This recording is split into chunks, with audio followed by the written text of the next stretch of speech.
말씀 안에서 이 모든 내용들을 함께 정리하면서 우리의 또 가야 할 방향들이 말씀 안에 나아가면 좋겠습니다. 오늘 본문의 말씀을 가지고 첫 선교를 다녀온 바울 팀의 보고와 첫 단기 선교를 다녀온 우리의 모습들을 비춰보면서 생각을 좀 정리해 보도록 하겠습니다. 우리가 읽은 본문의 내용 14장은 말씀드린 것처럼 바울 팀이 첫 선교 여행을 마치고 파송한 안디옥 교회로 돌아와서 그간의 여정을 나누고 보고하는 내용을 담고 있습니다. 어떤 은혜가 그들 가운데 있었는지 이 짧은 절 안에서 고백되는 부분들을 통해 배우게 되는데요. 한 구절 한 구절 좀 비춰보면서 우리의 여정과 함께 맞물려서 생각들을 좀 정리해보는 시간 되면 좋겠습니다.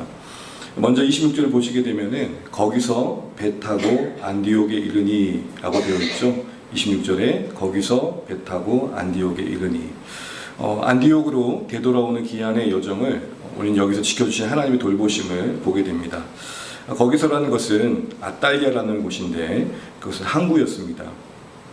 이곳에서 안디옥까지의 대략의 거리는 480km입니다. 가까운 거리가 아니죠.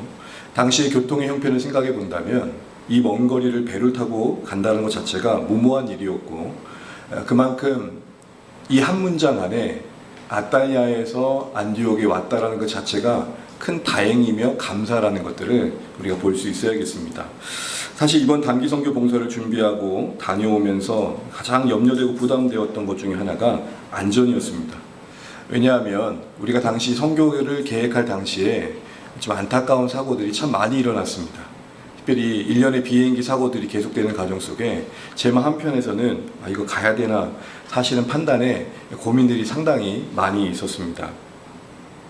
특별히 우리 아이들이 간다는 측면에서 더욱더 그런 것을 신경 쓰지 않을 수 없었던 것이죠. 이번에 쿠알라룸푸르 공항에서 10시 비행기를 타고 오게 되는 과정 속에서도 이런 일들 다시 한번 생각하게 되는 일들이 있었는데요. 저는 이제 보지 못했는데 한 분이 목사님 뉴스를 보세요 하면서 그날 동일한 날짜에 오후에 한국으로 비행기의 이야기였습니다. 쿠알라룸푸르 공항에서 떠났는데 인천공항이 아닌 김포공항에 도착한 거예요. 그래가지고 사람들이 당황해서 다시 김포공항에서 인천공항을 갔던 에피소드였어요. 그걸 듣고 비행기를 기다리고 계신 마음속에 갑자기 기도가 되는 거예요. 하나님, 이러면 안 되는데요. 하나님, 무슨 일이 있으면 안 되는데요. 생각이 드는 거예요. 그런데 한번 선교를 마친 그 날이었는지 다들 여유가 있었는지 한 분이 그러더라고요. 목사님, 이왕 그러면 김해에 도착하면 좋겠다. 무슨 말인지 아시죠, 여러분? 김포 말고 김해에 오면 오는 거리가 짧지 않겠냐. 그런 농담을 주고받았습니다. 그런 제 속은 속이 아니었습니다. 바울이 안디옥에 오는 거리는 480km였지만 저희가 이번에 다녀온 왕복 거리는 10,000km입니다. 비행기에 육로까지 합치면 10,000km 가까운 거리를 오고 가였습니다. 출발하면서 다녀오기까지 다들 모르겠지만 저는 마음속 내내 한 걸음 한 걸음 한 걸음이 기도였습니다. 선교사님 만날 수는 있을까 생각하지 하면서 되게 긴장된 마음이었습니다. 물론 그토록 드러나지 않으려고 노력을 했지만 그런 마음으로 다녀왔습니다. 참 다행인 건 염려했던 사고 없이 모든 여정 다 마치고 돌아온 것 자체가 참 감사가 됩니다. 더 감사한 것은 이번 기회에 제 마음속에 잃어버렸던 매 순간에 하나님을 찾는 마음들이 새로워진 부분이 없잖아 있는 것 같습니다. 삶의 걸음마다 분명히 함께 하신 하나님을 의식할 때 의지하게 된다는 것 다시 한번 배울 수 있었던 기회였던 것 같습니다. 그런 면에서 참 하나님의 도우심에 감사했던 부분을 좀 나누자면요. 여러분에게도 나눴던 것처럼 제가 출발하기 전에 항상 기도 부탁했던 게 가는 비행기만큼은 지연되면 안 됩니다. 이렇게 부탁을 드렸던 기억이 있고 여러분들도 기억하고 기도해 주셨을 겁니다. 그날 제 관심은 비행기가 언제 뜨느냐였고 체크인 할 때 담당하는 직원에게 오늘 비행기는 어떻게 되는지 여쭤봤을 때 아주 희망 섞인 말을 했습니다. 유난히 오늘 빨리 들어왔어요 라는 거였습니다. 빨리 들어왔다고 또 빨리 뜨는 건 아니기 때문에 기다렸습니다. 그래도 다행인 건 그렇게 늦지 않게 비행기가 출발을 했고 도착 후에 선교사님의 말이 참 위로가 됐습니다. 왜 그렇게 빨리 오셨어요? 라는 거였습니다. 비행기가 늦었을 때에 그 뒤에 일정들이 미루어지게 되면 얼마 되지 않은 하루 일정들도 다 소모될 거 생각했을 때 빨리 가는 거, 제때 도착하는 건 참 중요했었는데 그래도 하나님께서 세밀하게 간섭해 주신 가운데 제때 잘 다녀온 것 같습니다. 사랑하는 주원의 가족 여러분, 일상의 걸음걸음마다 하나님을 의식하시는 은혜가 있으시기를 간절히 소망합니다. 우리의 반복이 지루한 이유는 그 반복에 중심이 없기 때문일 것입니다. 어느 설교자가 저에게 이런 얘기를 했습니다. 설교처럼 반복하는 일이 있겠는가? 똑같은 본문에, 비슷한 본문에. 근데 그 반복된 행위가 예배가 되는 이유는 그 반복 속에 중심이 담길 때다. 진심이 있을 때다. 여러분, 진심이 없는 반복은 잔소리이지만 진심 있는 반복은 메시지가 되는 것입니다. 이런 의미에서 우리의 걸음걸음을 돌보시는 하나님을 매 순간 의식하는 우리의 일상이 되셨으면 좋겠습니다. 두 번째로 이 말씀 속에서 우리는 귀환하는 이 바울의 여정을 통해 다시 한번 선교의 기한이 우리 인생의 기한을 비춰보는 귀한 기회가 되겠다 싶은 생각을 했습니다. 여러분, 1차 선교 정도의 기간은 대략 2년이었고 학자들마다 좀 다르지만 바울의 추정된 그 거리의 이동 거리는 2,000km에서 2,400km 정도 됩니다. 여러 날 또 먼 거리를 가는 여정이지만 그 긴 시간도 그 긴 여정도 언젠가는 되돌아와야 한다는 것입니다. 언젠가는 보냈던 곳으로 다시 돌아와야 한다는 것입니다. 마찬가지로 하나님께서 보내신 우리의 인생 그 은혜의 여정 마무리 짓는 바울팀의 선교 기한처럼 돌아가야 될 날이 있다는 것을 다시 한번 생각해 보게 됩니다.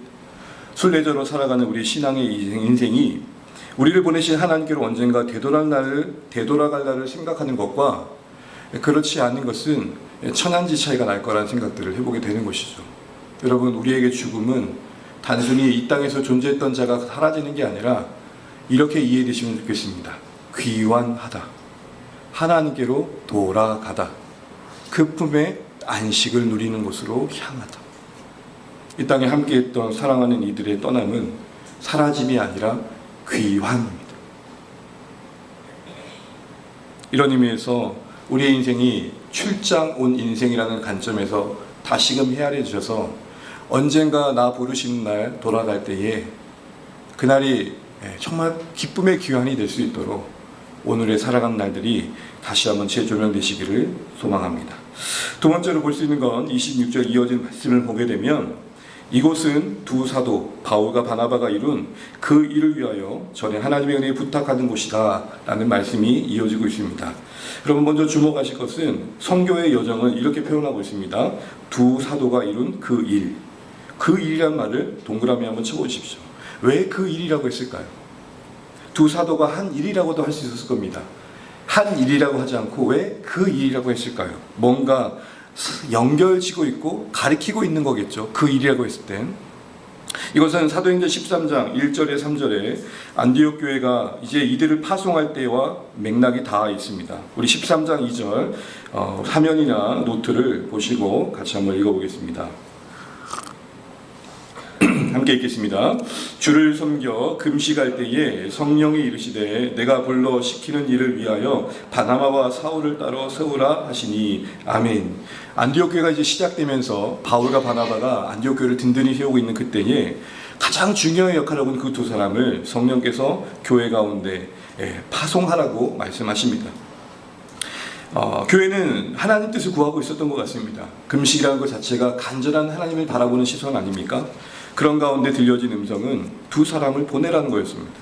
한마디로 오늘 이 두 사람이 간 여정은 하나님이 보내셔서 시작하신 여정이었던 것이죠. 하나님의 인도하심을 받으면 시작하게 된 사역이었습니다. 그렇기 때문에 이 바울팀의 사역의 일들을 그 일로 이야기하는 것은 하나님이 원하셔서 하신 어떤 그 일을 이루었다는 측면을 강조하고 있는 것이죠. 바울과 바나바가 감당했던 모든 여정은 자기들이 계획하고 자기들이 원해서 충동적으로 즉흥적으로 그냥 그때그때 필요해서 했던 일들이 아니라 그 시작과 과정과 내용 자체가 하나님의 일이었다라는 측면이 그 일인 것입니다. 그러니까 그 일을 바꿔 말하면 두 사도는 하나님이 하라고 하신 일을 하고 왔습니다 라가 되는 것입니다. 앞서 출장 온 우리의 인생의 관점에서 본다면 두 사도가 이 일을 했다는 것은 그들의 귀환이 하나님 보실 때 합당한 기한을 준비하고 있음을 보여주는 것이죠. 주 안의 교회에 그 일, 우리가 하는 모든 일들이 그 일 곧 하나님이 하시고자 하는 일들이 되어야 될 것이고 그 일에 반응하고자 애쓰는 공동체가 되어야 할 것입니다. 사실 이번 단기 선교를 다녀오면서 계속해서 제 관심의 영역은 이 일이 그 일인가 라는 거였습니다. 우리가 하고자 하는 이 일들이 정말 그 일인가? 하나님 지금 주안의 교회에 이 일을 원하고 계시고 우리가 하는 일들은 정말 하나님이 원하심을 이루는 일들인가? 라는 것입니다. 여러분, 선교라고 해서, 전도라고 해서, 예배라고 해서 그 일 자체가 하나님 일이 되는 게 아닙니다. 이걸 절대 놓치시면 안 돼요. 그렇게 되면 우리는 스스로가 속게 됩니다. 하나님의 일이 된다는 건 계속된 끝없는 하나님 앞에서의 성찰과 고민 속에 채워져 가는 것입니다.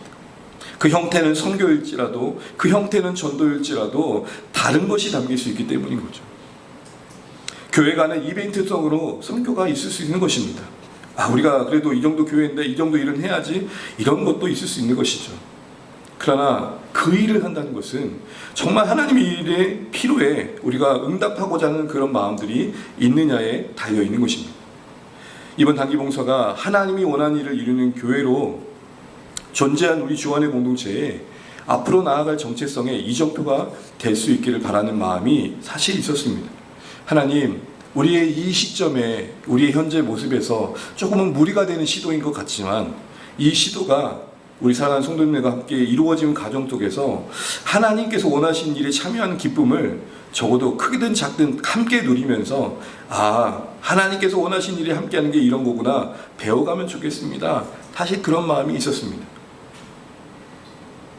더 나아가서 아직은 쉽게 판단할 수 없겠지만 이번 단기 선교 봉사가 그런 소망과 기대대로 그 일, 곧 하나님이 원하신 일이 되었는지의 여부는 다녀온 후에 맺혀진 우리 안의 열매들로 확인되어지지 않을까 하는 생각들을 해보게 됩니다. 단지 다녀온 요정으로 끝나는 게 아니라 그 시간 속에서 보고 듣고 깨달았고 또 그 시간에 함께했던 우리 성도님들의 마음이 우리의 존재와 우리의 삶과 공동체에 어떤 열매를 맺느냐로 우리의 선교가 하나님의 일이었는지 아니었는지로 결정되게 된다는 것이죠. 우리 모두가 좀 더 하나님의 소원하는 바에 한 걸음이라도 더 내딛는 계기가 이번 단기 선교가 되었으면 좋겠습니다. 여러분 한번 상상을 해보시죠. 바울도 이 첫 선교 여행을 다녀온 뒤에 보시게 되면 상당히 오랜 시간 제자들과 함께 머뭅니다. 단기 선교를 다녀온 우리에게도 잠시지만 바라본 일상이 달라 보이는데 그래도 그 마음의 생각이 머무는 동안은 관계가 다시 새롭게 보이는데 앞서 우리 아이들이 얘기했지만 저도 물어봤어요. 공통된 얘기가 그거예요. 애들이 너무 밝아요. 여러분 그 가정은 신방을 해봤지만 우리나라에 한 7, 80년도도 못 미치는 그런 형편들이었어요. 여기서 어떻게 살아? 그런 말이 나올 수밖에 없는 상황이었어요. 그런데 그 아이들에게는 진짜 부족함이 느껴지지 않는 웃음이 있었어요. 그걸 보고 온 우리 아이들의 마음속에 혹이 그래 나도 넘치는 것에 너무 많은 것들을 갖고 있는데 불평하든 않아야겠다라는 마음을 갖는다면 그건 우리 선교가 하나님 일이 되었던 열매일 것입니다. 바울에게도 이 첫 선교를 다녀온 뒤에 말씀 사역을 할 때 그 성도들과 오랫동안 나눌 때 메시지는 분명 더 능력 있게 전달되지 않았겠습니까? 그간 경험했던 생생했던 주님의 경험함들이 선교 기간 동안 역사하셨던 하나님의 역사의 경험들이 얼마나 그래도 담대하게 했을까요? 이런 측면에서 우리는 다시 한번 하나님의 일이 되는지 우리의 일이 되는지를 다시 한번 돌아볼 수 있어야겠습니다. 바라는 건 이번 단기 선교 봉사가 그 일이 될 수 있기를 간절히 소망합니다. 그 일이 될 수 있도록 우리 삶의 열매로서 확인해 가셨으면 좋겠습니다. 또한 이곳은 전에 하나님의 은혜에 부탁하는 곳이다 라고 안디옥 교회를 설명하는 것을 좀 주목해 보시면 좋겠습니다. 안디옥 교회를 묘사할 때 하나님의 은혜에 부탁하는 곳이라고 정리하고 있습니다. 여러분 두 사도가 한 일과 하나님의 은혜에 부탁한 안디옥 교회가 함께 언급되고 있습니다. 바울의 첫 선교의 여정이 두 사도가 직접 수고해서 이루어진 일들인 건 맞지만 고생한 건 그들이 한 건 맞지만 그들만의 일이 아니었다는 것입니다. 교회가 함께 수고하였다는 것이죠. 즉 첫 선교 여행은 하나님이 주도하셔서 시작하였고 두 사도를 통해 교회와 함께 이루어진 선교였음을 보여주고 계시는 겁니다. 너무 잘 아시겠지만 선교는 선교 현장에 있는 선교 사문만 감당하는 것이 아님을 우리는 기억해야겠습니다. 파송한 교회와 긴밀하게 선교사님이 연결되어서 그 현장에 필요한 기도의 제목과 필요한 물질과 필요한 것들이 공급되어지는 하나님의 손길된 교회를 통해 그 선교가 이루어져 간다는 것이죠. 보냄받은 선교사님과 보내고 있는 교회가 함께 한 마음 되어 연합할 때 그게 하나님의 선교가 이루어지고 있는 것입니다. 이번 주 안에 첫 단기 선교 주안회가 다녀온 첫 단기 선교 여행도 이런 관점에서 모두가 다녀온 여정이라고 저는 감히 고백할 수 있습니다. 수고하여 현장에 가신 분도 계시지만 이 일이 잘 마칠 수 있도록 배후에서 기도해 주셨고 또 물질로 사랑을 보여주셨고 계속해서 간신 가운데 우리를 향한 하나님의 마음들을 묵상해 주셨던 시간들이 모였기 때문에 이루어진 결과라는 것이죠. 이런 의미에서 우리 모두가 다녀온 여정이라는 측면들을 우리가 놓치지 않고 서로에게 고마움을 표하고 감사를 나눌 수 있는 시간이 되었으면 좋겠습니다. 앞으로 계속해서 우리에게 허락하신 은혜 안에서 또 섭리 안에서 어떤 선교 영장과 연결되어져 갈지 모르겠지만 이런 하나님의 선교에 참여하는 교회의 역할들을 신실하게 감당하는 주안회가 되면 좋겠습니다. 얼마나 많은 것을 감당하고 있냐가 아니라 저는 이게 참 중요하다고 생각합니다. 얼마나 있어야 할 곳에 있는가. 우리는 때로는 보여지는 것들이 더 커 보일 때가 참 많습니다. 저도 예는 아니고요. 우리가 말하는 열매라는 것은 크기와 사이즈의 문제가 아니라 어디 있느냐에 있는 것입니다. 또한 안디옥 교회를 향해서 정리하실 때 하나님의 은혜에 부탁하는 곳이라고 정리하셨던 것도 놓치지 않으셨으면 좋겠습니다. 왜 교회를 하나님의 은혜에 부탁하는 곳이라고 재차 바꿔서 설명했을까요? 하나님의 은혜에 부탁한다는 말은 간구한다, 기도한다의 또 다른 표현입니다. 이 표현은 그러기에 교회라는 것은 기도하는 곳이다 라는 것이죠. 이는 예수님께서 교회를 향해 말씀하셨던 것과 함께 갑니다. 예수님께서 성전을 향해서 이사야 말씀을 인용하셔서 이렇게 말씀하셨죠. 내 집은 만민이 기도하는 곳이라. 온갖 도둑 소굴로 만들어진 장사가는 걸로 가득한 이익을 챙기로 가득한 그 성전에 모든 것을 엎으시면서 하셨던 말씀입니다. 교회가 있어야 할 자리는 무릎 꿇는 자리다. 교회가 있어야 할 곳은 하나님을 가까이 하는 자리다. 이 얘기를 하고 계시는 거죠. 안디옥 교회가 하나님 사역에 참여할 수 있었던 것은 그들을 보냈기 때문이 아니라 보낸 뒤에 계속해서 끊임없이 기도했기 때문이다. 이렇게 말하고 있는 것입니다. 교회는 단지 하나님의 일만 하는 곳이 아니라 그 일이 하나님의 일이 될 수 있도록 하나님을 힘입는 곳이다. 이 두 가지를 같이 이야기하고 있는 것입니다. 여러분 우리 자신을 겸손히 돌아보시면 좋겠습니다. 우리는 혹시 우리가 하는 하나님의 일을 하는 것 때문에 하나님을 힘입고 있는 그 영역들이 간과되고 있지 않는가? 내가 땀 흘리고 있고 수고하고 있고 봉사하고 있기 때문에 그만큼 더 엎드려야 되는데 그 시간들이 놓쳐지고 있지 않는가 생각해 보면 좋겠습니다. 어디서부터 이게 시작된 이야기인지는 모르겠지만 종교개혁자로 유명한 마틴 루터와 관련된 야사 중에 이야기 중에 하나가 뭐냐면 그는 종교개혁을 할 때 더 바빴고 그 일을 감당하기 위해 기도 시간을 3시간이나 늘렸다고 합니다. 이런 이야기를 무수히 들었어요. 어디서 시작된 이야기인지 모르겠지만 그러나 맥락만큼은 우리에게 준 도전이 있다고 생각합니다.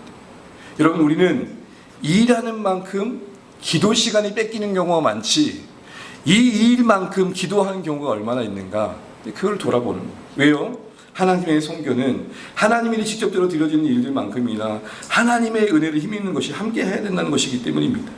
오늘 안디옥 교회가 그 예시를 우리에게 보여주고 있는 것이죠. 특별히 여러분 부탁하다라는 말에 이 단어를 묵상해보면 은혜가 되는데요. 이것은 두 단어의 합성어인데 하나는 파라와 디템이라는 단어입니다. 파라는 것은 곁에 두다는 거예요. 그런데 이건 보통 위탁하다, 맡기다라고 번역되지만 1차적인 언어의 해석은 곁에 두다는 거예요. 이걸 합쳐보면 어떤 의미죠? 내가 뭔가를 맡기기 위해서 멀리 쫓아가는 게 아니라 곁에 있는 어느 누군가에게 계속 맡겠다는 거예요. 그러면 하나님의 은혜 부탁했다는 것은 안디옥 교회가 이 하나님의 사역을 이루기 위해서 정한 시간에만 모여가지고 어떤 해집하는 시간에만 기도했다는 게 아니라 이 두 사도가 가서 하는 하나님의 일들이 계속해서 이루어지는 과정 속에 교회는 틈틈이 하나님께 맡겼다는 거예요. 곁에 있는 하나님께 모든 걸 맡겼다는 거죠. 안디옥 교회가 염려와 걱정을 가까이 하기보다는 하나님을 더 가까이 하고 하나님께 맡기는 시간들을 더 선택해 갔다는 것을 우리에게 보여주고 있는 것입니다. 그 과정에서 그들은 하나님을 경험했을 것이고 하나님을 만나고 예배했을 것입니다.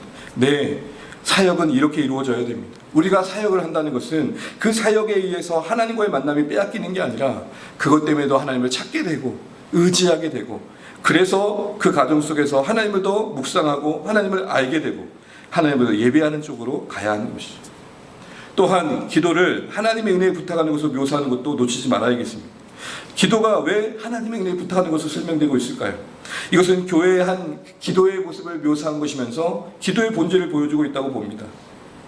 부탁한다는 말의 의미에서 봤듯이 기도는 우리 가까이 하나님을 두고 하나님을 찾고 하나님께 맡기는 것입니다.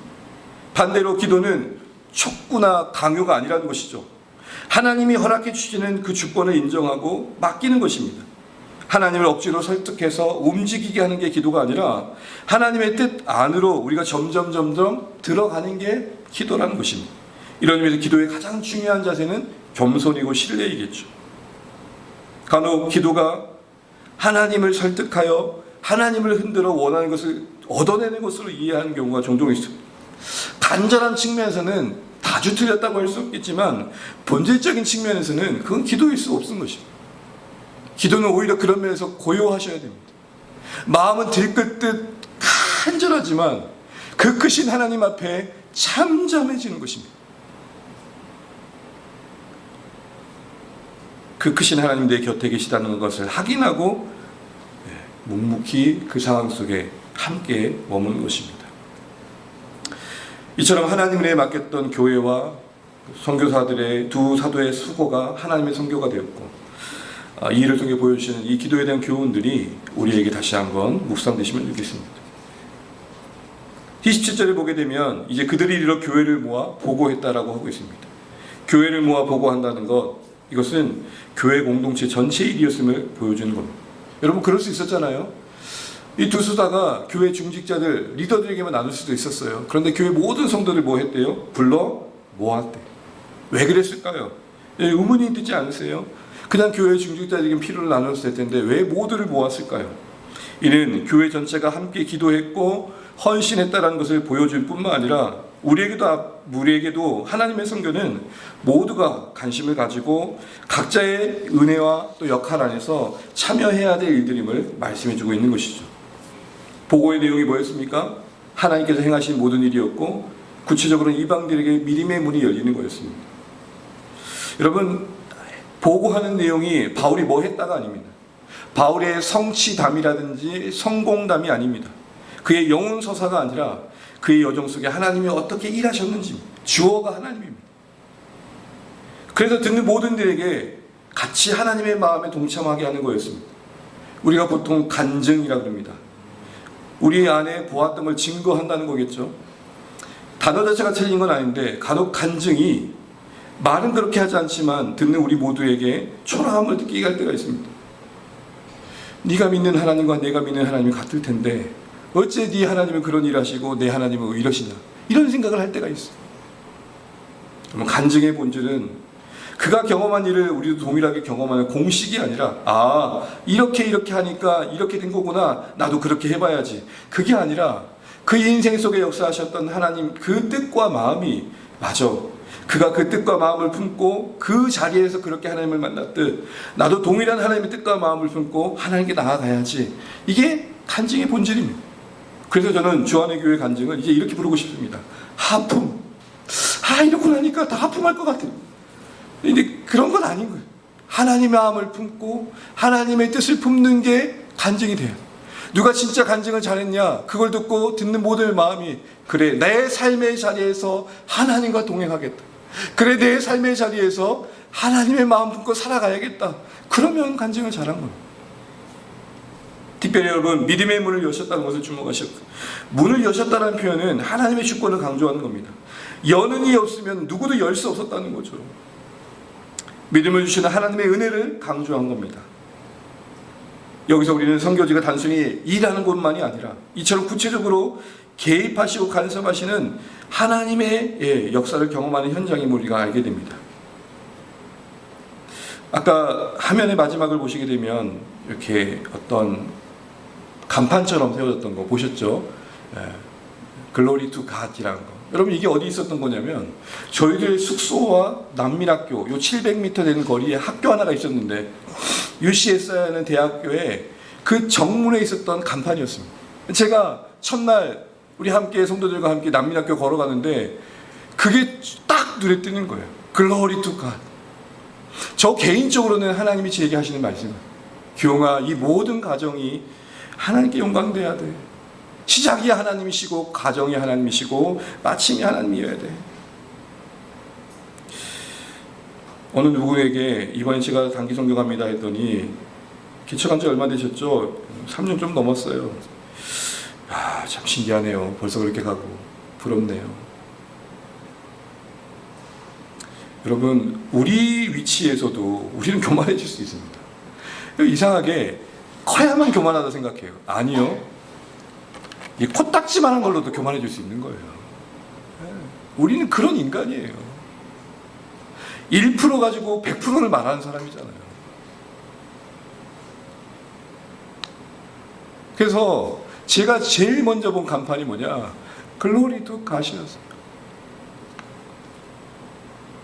머릿속에는 온갖 아이들한테 어떻게 제스처를 하고 어떻게 영어를 표현해서 저들의 마음을 얻어낼까 뭐 온갖 생각 다 했어요. 그때 내려놨어요. 하나님 별로 잘하지도 못한 영어 그냥 모르겠어요. 그냥 알아서 하세요. 그 은혜가 이면 형제에게 간 것 같아요. 와, 이면 형제는 진짜 막 영어가 막 슐슐 나오는 거예요. 제가 할 때는 애들이 확 이러고 있는데 이면 형제가 할 때는 와 이러고 있는 거예요. 제가 낙심했어요, 사실은. 사랑하는 주 안에 가진 여러분, 우리는 작은 것으로도 교만할 수 있다는 거 잊지 마십시오. 그런데 이 선교 현장에서 하나님께서 이렇게 세밀하게 간섭하셔서 새로운 찬에 하나님도 경험하게 하시고 알아가게 하십니다. 이방인의 마음의 문만 열렸던 건 아닐 겁니다. 그 현장을 목도했던 바울과 바나바의 믿음의 문도 분명히 열렸을 겁니다. 오늘 다 한 분만의 얘기를 들었지만 함께 했던 모든 분들로 나름대로 그 마음속에 열린 믿음의 문이 있을 것입니다. 3월 9일 준비 모임 시에 나눴던 기대의 마음 중에 하나는 뭐냐면 이 선교를 통해서 주님을 더 경험하는 거였습니다. 이런 은혜가 우리 각자에게 있었을 겁니다. 저에게 그래도 크게 와닿았던 것들은 칼럼에 대신 나눠놨습니다. 대답이 너무 심플해서 당황하기도 했었어요. 선교사님 왜 여기 오셨어요? 왜 여기다 학교를 주셨어요? 여기에 있어야 난민을 만나니까요. 이 심플한 답을 나는 무엇을 듣고자 했던 건가 싶은 거예요. 저한테 적용하는 거예요. 연목사는 왜 여기 있어요? 하나님이 이곳을 인도해 주셨으니까. 이 심플한 답을 하면 되는데 자꾸 고민하는 거예요. 왜 고민할까요? 딴 생각이 있어서 그러는 거예요. 내 삶의 기준이 하나님이 필요한 곳에, 하나님이 원하시는 곳에 있기를 원한다면 대부분의 많은 질문들은 심플해져요. 그런데 나를 지키면서 하나님마저 얻으려고 하니까 이게 잘 안 되는 것 같아요. 나는 내 것대로 챙기면서 하나님도 높아지시면 좋겠어요. 그게 잘 되던가요? 그러니까 늘 뭔가 더 고민이 많아지는 것 같아요. 사랑하는 주 안에 가진 여러분, 이처럼 선교지에는 하나님께서 세밀하게 찾아오시는 일들이 있었습니다. 그런 은혜가 우리 모든 손에도 누려지는 은혜가 되었으면 좋겠습니다. 마지막으로 28절을 보시게 되면 제자들과 함께 오래 있다라는 내용으로 마무리되고 있습니다. 선교 보고 후에 그 다음에 2차 전도 여행이 시작될 때까지 쉬었다는 거겠죠. 재충전의 시간을 보낸 겁니다. 여러분, 사역은 하는 것보다 더 중요한 건 지속하는 겁니다. 교회를 세워가면서 제가 늘 고민하는 게 뭐냐면 이걸 하냐 마냐가 아닙니다. 이걸 하게 되었을 때는 이걸 얼마나 지속할 수 있냐에 있었습니다. 이것도 해보고 저것도 해보는 마음도 있지만 사실은 공동체가 함께 이 모든 일을 해갈 땐 얼마나 마음이 모아질 수 있고 얼마나 이게 지속될 수 있느냐가 있었습니다. 사역의 가장 중요한 부분은 그 일을 하는 것도 중요하지만 지속하는 겁니다. 또한 지속하는 데 있어서 한편 중요한 부분은 적절한 심이 아닌가 싶습니다. 주안의 공동체는 하나님의 사람으로 살아가는 삶의 고단함을 실만한 곳인가 생각해 보면 좋겠습니다. 바울은 그 고단한 여정을 마치고 보낸 그 교회와 함께 오래 머무는 것을 즐거워했습니다. 좀 넓게 적용해 보면 우리 주안의 공동체는 신자로 살아가는 그 고단한 삶의 여정을 안고 살아온 모든 성도들이 실만한 곳인가 생각해 보시면 좋겠습니다. 말씀에 재충전이 있고 교제 가운데 따뜻함이 있는가 생각해 보시면 좋겠습니다. 여러분, 이거는 내가 느낄 수 있는 게 아니고요, 새로 오신 분들이 느낄 수 있는 거예요. 한번 물어보세요. 이거 몇 마디의 말의 문제가 아닌 것 같아요. 어떻게 하면 더 친절해지냐 이런 문제가 아니에요. 답이 없어요, 사실은. 그런데 한 가지 중요한 키워드는 알고 있어요. 그건 다른 것이 아니라 관심이에요. 관심. 그 관심이 기도가 되고, 그 관심이 몇 마디 건네는 말이 되고, 편안한 언어로 다가가는 모습들도 만들어지겠죠. 특히 여러분, 선교 여정 중에 숱한 거절을 경험했던 바울에겐 이 공동체와 함께 오래 있는 시간들이 얼마나 고마웠을까요? 여러분, 제가 지금 이 시간이 참 감사한 이유는 일단 한글로 설교할 수 있다는, 내가 원하는 말을 할 수 있다는, 또 나아가 그 척박한 곳에 아직도 선교사님이 계시는지만 그분이 느끼는 건 뭐예요? 외로움이에요. 외로움. 가장 큰 건 외로움이래요. 믿는 사람들이 많지 않으니까. 여러분, 우리가 누군가에게 전도하고 나서도 몇 번 거절을 경험하고 나오면, 그리고 돌아와가지고 문 앞에서 누구를 만나잖아요.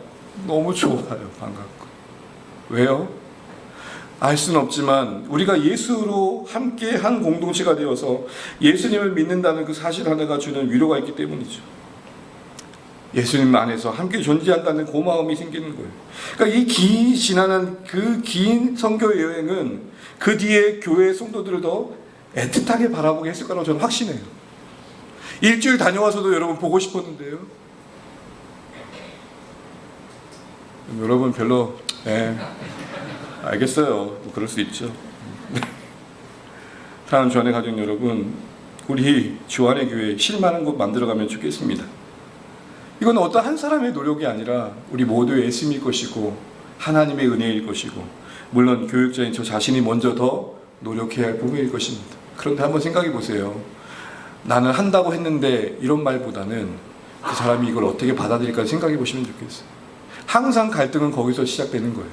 나는 한다고 했는데 나의 최선이 상대방의 최선이 아닐 수도 있다는 생각을 하는 게 성숙이에요. 대화가 어디서부터 어그러지던가요? 안 한 게 아니에요. 한다고 했는데 여기서부터 어그러지는 거예요. 사랑하는 주안의 가족 여러분, 함께 믿음의 여정을 걷고 있는 게 고마운 우리 공동체 되었으면 좋겠습니다. 한 주간 그 일상에서 힘겹게 살아온 삶의 무게가 여기 오면 자연스럽게 내려놔지고, 예배도 은혜가 있어야겠지만 그냥 함께 만나서 손 한번 잡아준 게 좋고, 그렇게 따뜻하게 함께 가는 여정이 순례의 여정의 위로가 되는 그런 주안이 되면 좋겠습니다. 더 나아가 함께 오래 머물렀다는 것은 단순히 쉬었던 게 아닙니다. 여러분, 사도행전을 읽어보면 알겠지만 바울이 이런 오랜 시간을 함께 교회와 머물렀다고 할 때에는 항상 그 안에는 은혜의 나눔과 성장의 요소가 있었습니다. 여러분, 다시 질문을 해보죠. 왜 교회와 함께 오래 있었다고 하지 않고 있고 제자들과 함께 오래 있었다고 했을까요?